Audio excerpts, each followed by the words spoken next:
नमस्कार। आपको गणतंत्र दिवस की बहुत बहुत शुभकामनाएं। ये वो दिन था जब हमारे भारत में संविधान लागू हुआ, संविधान इम्प्लीमेंटेशन हुआ, संविधान हमारे निजी कानून में आया, स्वतंत्रता सब जो उसमें लिखे थे आर्टिकल सारे आए और वो लागू हुआ। इसी को गणतंत्र दिवस कहते हैं और स्वतंत्रता दिवस उसको कहते हैं जिस दिन देश आज़ाद हुआ। तो 15 अगस्त 1947 हमारा आज़ादी का दिन है और 26 जनवरी 1950 आई थिंक 1950 ये हमारा गणतंत्र दिवस पहला मनाया गया था। संविधान लागू किया जिसको डॉक्टर राजेंद्र प्रसाद की अध्यक्षता में लिखा। बहुत सारी कमेटी थी, उसमें एक ड्राफ्टिंग कमेटी थी जिसके चेयरमैन भीमराव अंबेडकर साहब थे। तो आज हम संविधान की बात पर चर्चा नहीं करेंगे, संविधान पर हमने जो किताब लिखी है उसके बारे में थोड़ा सा आपको बता देंगे कि जो इस किताब को पढ़ लेगा उसमें पूरा संविधान है।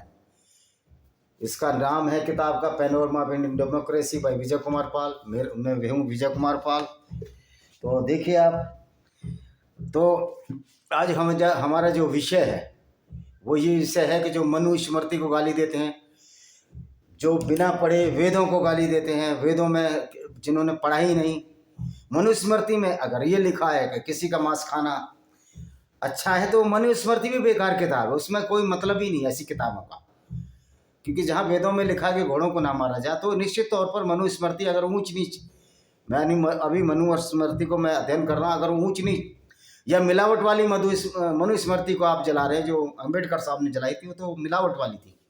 अगर ओरिजिनल मनुस्मृति में भी ऊंच नीच की भावना है तो मैं ऐसी किताब को 100 बार ऐसी किताब लिखने वाले पर लानत भेजता हूँ, ऐसे लिखने वाले पर पनौती भेजता हूँ।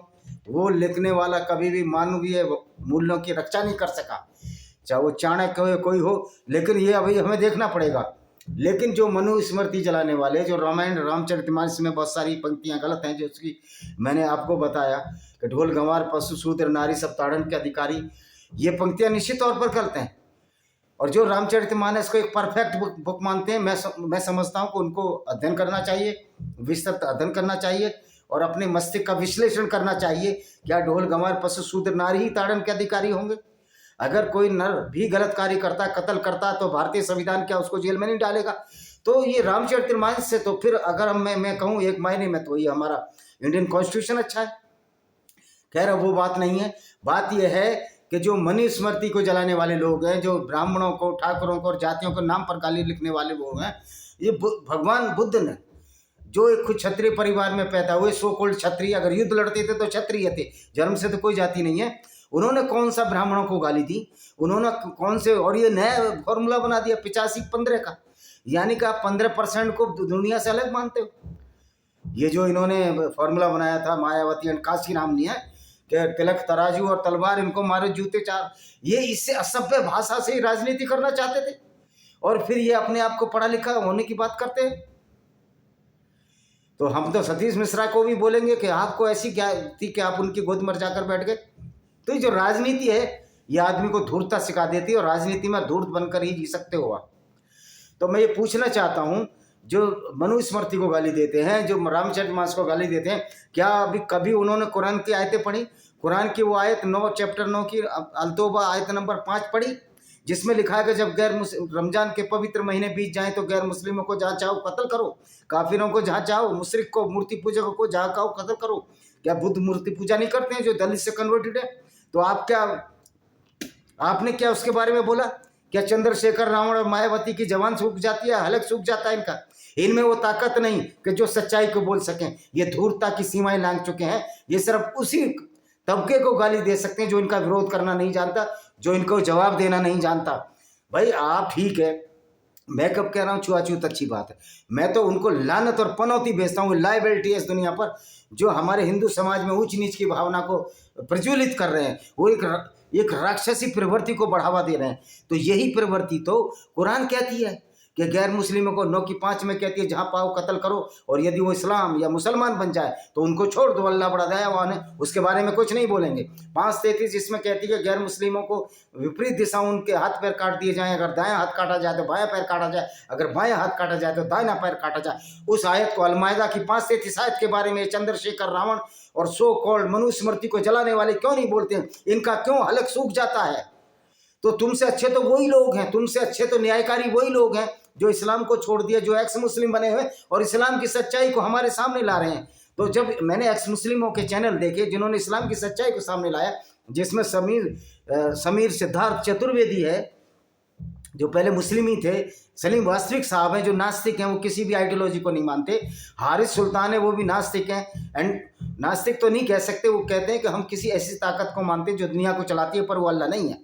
इसी तरह से गालिब कमाल साहब हैं, तो फिर वो लोग तो आपसे अच्छे हैं जो कम से कम इस्लाम की उन चीज़ों को कहने का साहस तो कर रहे हैं। लेकिन चंद्रशेखर रावण जैसे और मायावती जैसे लोगों पर क्या भरोसा कीजिए, जो चंद्रशेखर रावण जी जब मस्जिद के सामने कहते हैं कुरान में एक भी ऐसी आयत बता दो, तो तुमने कुरान का मैंगो नहीं जानते, तुम अम्बो नहीं जानते, तुम लोगों को बेवकूफ़ बनाना चाहते हो, तुम धमकी और चमकी की भाषा करते हो। ये जो धमकी और चमकी की भाषा जो आप करते हो, ये कानून तर्क संगत नहीं है। और तुम्हारी आंखों में क्या काले टीन के चश्मे लगा रखे हैं, आपको कुरान की वो आयतें नहीं दिखती? सूरह अल बकरा की बहुत सारी आयतें हैं कि गैर मुस्लिमों से दोस्ती नहीं करनी, और तुम हिंदू मुस्लिम भाईचारे की बात मुलायम सिंह और मुलायम सिंह का लड़का भी करता है।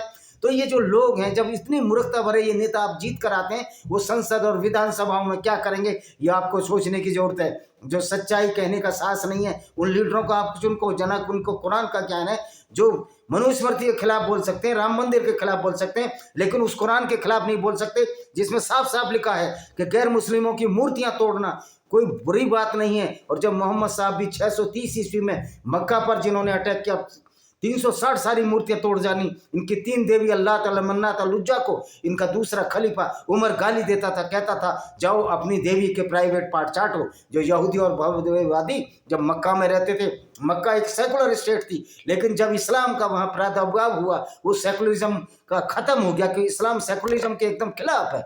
ये कम्युनिस्ट पार्टी और इस्लाम सेकुलरिज्म के खिलाफ है। ये अलग बात है कि भारत में ये बड़ा कहते हैं हम बड़े सेकुलर हैं, तो कन्हैया कुमार अगर तुम सेकुलर हो तो आप उस कुरान के खिलाफ क्यों नहीं बोलते, जो कुरान पूरी दुनिया की मानवता के लिए खतरनाक है, पूरी दुनिया के जो गैर मुस्लिम हैं उनको कत्ल करने की बात बोलते हैं। और आप भी अगर नॉन मुस्लिम हो या आप कम्युनिस्ट भी हो, अगर नास्तिक भी हो, तो भी आप इस्लाम की नज़र में वाजिब कत्ल हो, यानी कि आपको कत्ल किया जा सकता है। तो ये बातें आपको समझ में नहीं आती, ये दोहरा मापदंड इंडिया में क्यों चल रहा है, लोगों को समझना चाहिए।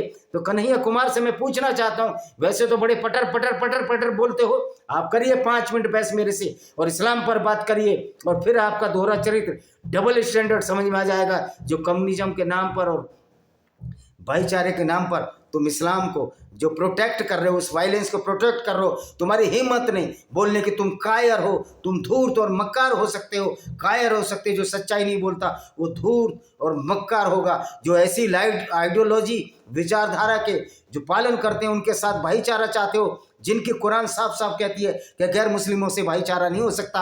आप इस तरह की बातें लोगों में गफलत फैलाना चाहते हो, लोगों में कन्फ्यूजन पैदा करना चाहते हो। तो मैं जिन लोगों को कन्फ्यूजन है कि हिंदू मुस्लिम भाईचारा हो सकता है, वो जरा कुरान पढ़ लें। सारी चैप्टर sunna.com में पड़ी हुई है, इंटरनेट पे कुरान के हर चैप्टर को लीजिए, सूरह फातिहा, सूरह अल बकरा, अल मायदा, आप सूरह अल मायदा, अल तौबा और सूरह अल बकरा और निसा पहले 6 चैप्टर भी पढ़ लेंगे, 5 अलमायदा पहले 9 चैप्टर कुरान के पढ़ लो। और ख़ास तौर पर मक्का की आयतें नहीं, क्योंकि मक्का में तो मोहम्मद साहब कमज़ोर थे।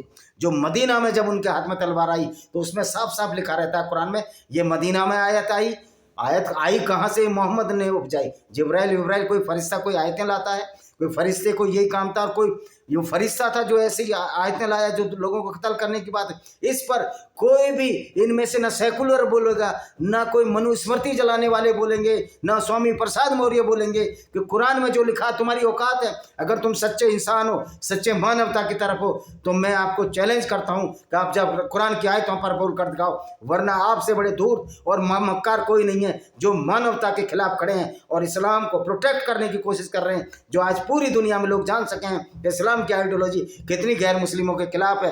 तो अभी मेरा बस इतना 10 मिनट का ये वीडियो रहेगा। आशा है वीडियो पसंद आएगा। वीडियो को शेयर करें, चैनल को सब्सक्राइब करें, बेल आइकन दबाएं, जिससे कि आने वाले आपको नोटिफिकेशन मिलने। और हाँ, इन नेताओं से मैं जवाब चाहता हूँ। चंद्रशेखर रावण को मेरा चैलेंज है, आमने सामने आकर जामा मस्जिद में ही बहस करे, जहाँ वो बोल रहा था इमाम बुखारी बैठा हो, सारे मौलानाओं को बुला लो, मैं ये साबित कर दूंगा ये कुरान है और जो इस्लाम है उसमें लिखा है कि भाईचारा नहीं हो सकता। तो तुम किस मुंह से हिंदू मुस्लिम भाईचारा चाहते हो? क्या तुम हिंदुओं को बेवकूफ़ समझते हो? क्या तुम गैर मुस्लिमों को बेवकूफ़ समझते हो? तो ये हिंदुओं को भी सोचना पड़ेगा। आखिर हम इतनी पढ़ी लिखी कौम, दुनिया में हमारे इतने सीईओ, सुंदर पिचाई, कहीं कहीं कहीं इतने इंटेलिजेंट लोग, आप इस बात को आराम से मान लेते हो कि हिंदू मुस्लिम भाईचारा हो सकता है? जब तक इस्लाम रहेगा और मुसलमान इस्लाम और कुरान पर चलेगा, वो आपसे भाईचारा चाहेगा ही नहीं। ये बात जरूर है कि आप जब संख्या में कम हैं तो कोशिश में रहेगा कि जैसी ताकत हो वो हम पर बल प्राप्त करें। ये कुरान में लिखा हुआ है कि जब आप संख्या में कम हो तो चुप रहो, अलतकिया झूठ बोलो और उनकी हाँ में हाँ मिलाते रहो। तो इस धूर्ता भरी जो आइडियोलॉजी है उसको आप प्रोटेक्ट कर, उसके खिलाफ कुछ नहीं बोलते। रामचरितमानस ने, तुलसीदास ने कौन से लोग मारे थे, तुलसीदास ने कौन से कत्ल किए थे? उनकी मानसिकता जो 2 पंक्तियों में, वो भी अच्छी मानसिकता नहीं है। मैं कब उसका सपोर्ट कर रहा हूँ, लेकिन ये इनकी विचारधारा के आधार पर तो लाखों करोड़ों लोग कत्ल हो गए और आप बोलते नहीं हो। ये आपकी धूर्ता और मोहम्मदकारी है। इसको हमारे दलित भाइयों को, हमारे सब लोगों को समझना होगा किस तरह भारत में सेकुलरिज्म के नाम पर हिंदुओं का कत्लेआम किया जाता रहा और आज भी कत्लेआम हो रहा है। इसी के साथ मैं इस वीडियो को विराम देता हूँ। वंदे मातरम। जय हिंद। आपका दिन शुभ हो।